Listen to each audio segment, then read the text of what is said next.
Hello students, welcome to my YouTube channel. Today we are going to discuss about elements of a screw thread. So आज हम discuss करने जा रहे हैं screw thread के elements के बारे में. So without wasting much time, let us start this video. Major diameter. The major external or outside diameter of an external screw is the diameter measured over the thread crest. So over here you can see, यहाँ पे देखिए ये external thread है.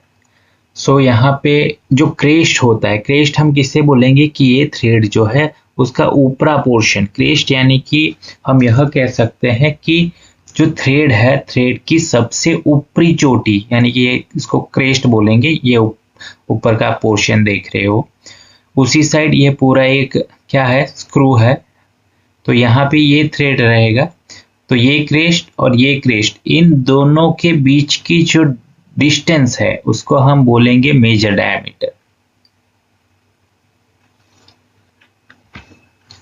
The size of the screw is specified by this diameter, यानी कि ये जो screw है उसका साइज हम ये जो डायमीटर है मेजर डायमीटर उससे स्पेसिफाइड होता है, यानी कि निर्धारित किया जाता है.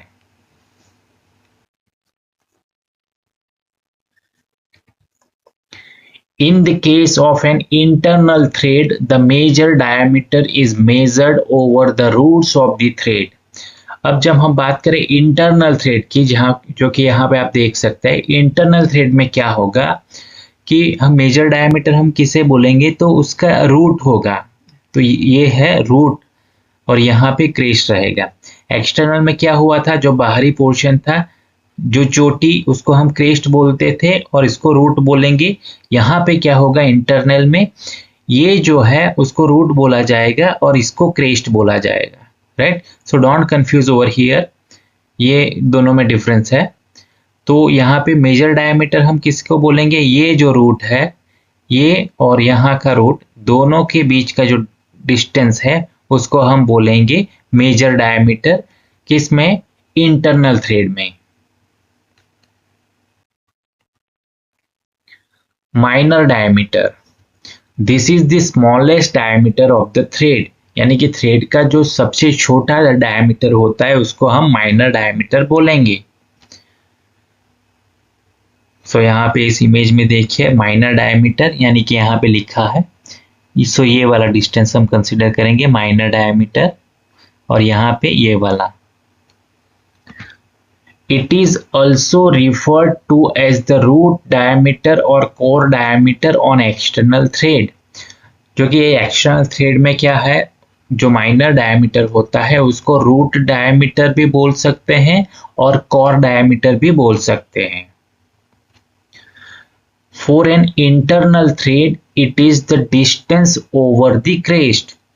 अब यहाँ पे क्या है कि इंटरनल थ्रेड, यानी कि ये वाला, उसमें माइनर डायमीटर हम किसको बोलेंगे, तो ये जो क्रेस्ट है यहाँ पे ये क्रेस्ट होगा, ये वाला और ये वाला, यानी कि इन दोनों के बीच का जो डिस्टेंस है उसको हम बोलेंगे माइनर डायमीटर. जबकि एक्सटर्नल थ्रेड में हम किसको बोलेंगे, रूट. रूट कहाँ पे है, ये वाला, ये रूट है. तो यहाँ पे रूट है, ये दोनों के बीच का जो डिस्टेंस है उसको हम बोलेंगे माइनर डायमीटर. सो यहाँ पे आपको एक चीज क्लियर करनी होगी कि एक्सटर्नल थ्रेड में हम यहाँ पे इसको चोटी को क्रेस्ट बोलेंगे और इसको रूट बोलेंगे, जबकि इंटरनल थ्रेड में क्या है, ये जो पोर्शन है उसको रूट बोला जाएगा और इसको क्रेस्ट बोला जाएगा. इफेक्टिव और pitch diameter, this is the diameter of an imaginary circle representing the line of contact between the matting threads. सो यहाँ पे इस इमेज में आप देख सकते हो कि सपोज ये हमारा क्रेस्ट है और ये रूट है, इन दोनों के बीच में से ये लाइन है. उसी तरह से एग्जैक्टली उसके सामने हमारा रूट और क्रेस्ट के बीच में से एक लाइन जा रही है. सो यहाँ पे डिनोट किया है pitch diameter. Right, so pitch diameter क्या है, तो बेसिकली आपको याद रखना है कि वो एक इमेजिनरी सर्कल है जो क्या रिप्रेजेंट करता है कि ये जो थ्रेड है, सो दो थ्रेड अगर कांटेक्ट में आएंगे तो यहाँ पे एक संपर्क line, contact between the mating thread, यानी कि दो थ्रेड यहाँ पे कांटेक्ट में आएंगे तो वहां पे ये इस तरह का जो लाइन जनरेट होता है तो उसको ही हम बोलेंगे पिच डायमीटर। अगर नहीं पता चले तो सिंपल आपको याद रखना है कि हमारा जो क्रेस्ट और रूट बीच में से एक लाइन जा रही है, उसी तरह सामने ये हमारा क्रेस्ट और रूट के बीच में से जो लाइन जाती है उसको हम पिच डायमीटर बोलेंगे। For an external thread, pitch diameter is equal to the outside diameter minus the depth of one thread. So हम एक्सटर्नल थ्रेड में पिच डायमीटर का ये फॉर्मूला भी यूज कर सकते हैं। वो क्या है?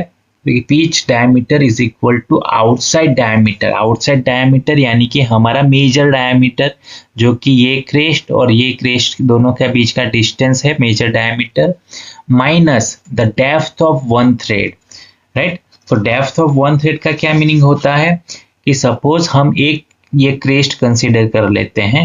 क्रेस्ट यानी कि जो ऊपरी पोर्शन है जिसको हम चोटी बोलेंगे, उससे लेकर ये रूट यानी कि जो निचला पोर्शन है। सो यहाँ का जो डिस्टेंस है क्रेस्ट से लेकर ये रूट तक का वर्टिकल लाइन, उसको हम बोलेंगे depth of one thread. So simple आपको याद रखना है, क्रेस्ट से लेके रूट तक का जो वर्टिकल डिस्टेंस है उसको हम बोलेंगे डेप्थ ऑफ वन थ्रेड। सो आपको सिंपली क्या करना है, ये पिच डायमीटर एक्सटर्नल थ्रेड ना अगर मेजर करना है तो ये आपको मेजर डायमीटर लेना है, माइनस क्या करना है, डेप्थ ऑफ वन थ्रेड, यानी कि ये क्रेस्ट से रूट का जो वर्टिकल डिस्टेंस है वो आपको लेना है।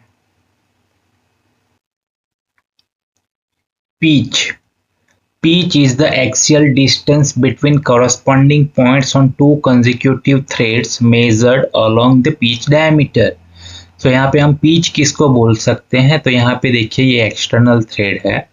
So यहाँ पे आपको याद रखना है कि axial distance between two consecutive thread, यानी कि ये एक थ्रेड है और ये दूसरा थ्रेड है।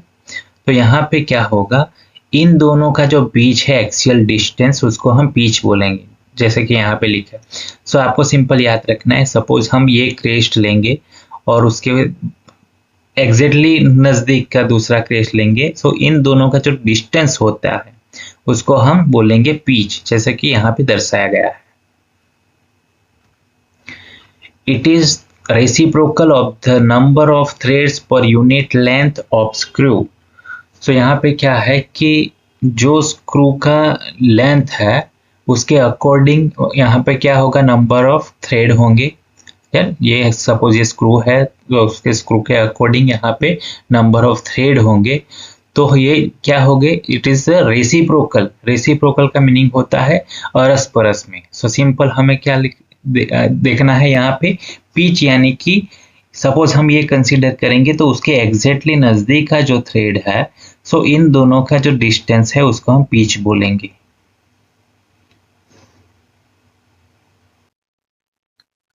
Number of starts.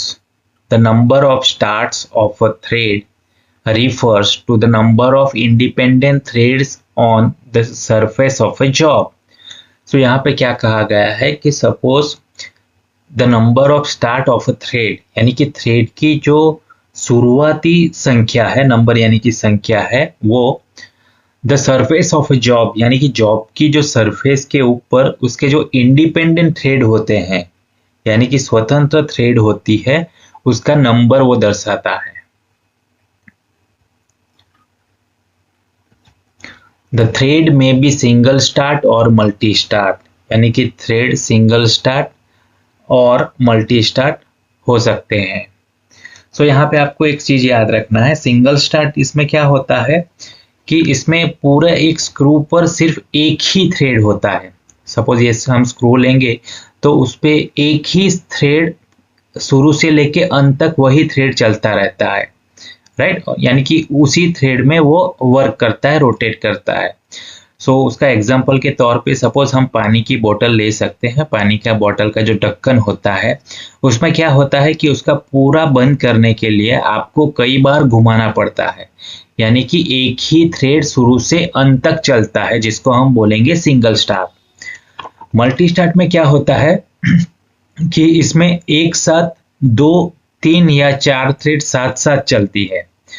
सो उसके एग्जाम्पल के तौर पे हम जो बॉल पेन होता है उसका जो कैप होती है उसको हम कंसिडर कर सकते हैं।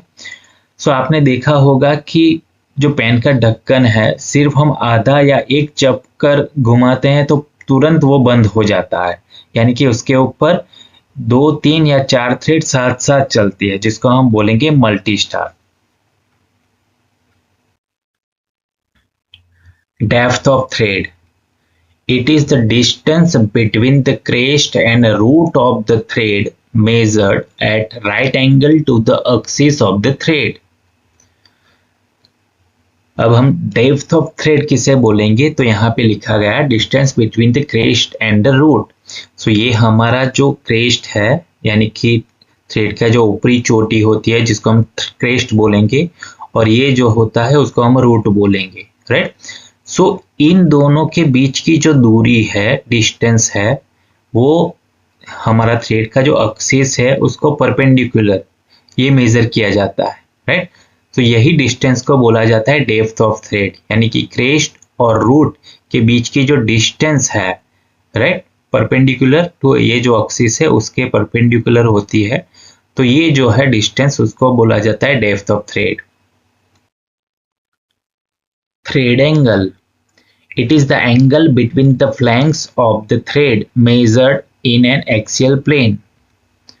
सो यहाँ पे आप देख सकते हो कि ये हमारा जो थ्रेड है, राइट, ये थ्रेड और ये थ्रेड, उनके बीच का जो फ्लैंक्स यानी कि इसको हम फ्लैंक बोलेंगे, सो इनका जो एंगल है उसको हम बोलेंगे thread angle.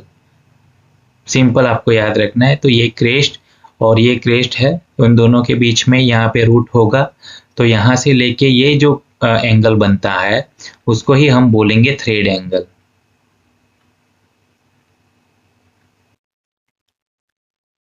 Lead, the lead is the distance by which the thread advances actually in 1 turn, यानी कि लीड जो है वह दूरी है जिससे जो थ्रेड जो होता है वो 1 टर्न यानी कि एक चक्कर में एक्चुअली यानी कि अक्षीय रूप से आगे बढ़ता है।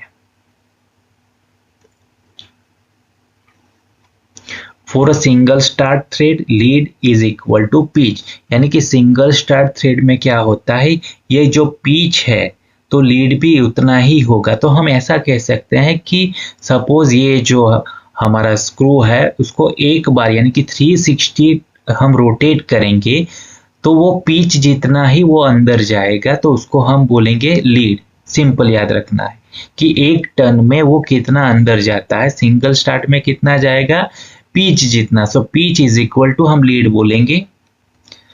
For N start thread lead is N time the pitch, और एन स्टार्ट थ्रेड होगा तो उसमें एन टाइम पिच होगी, राइट।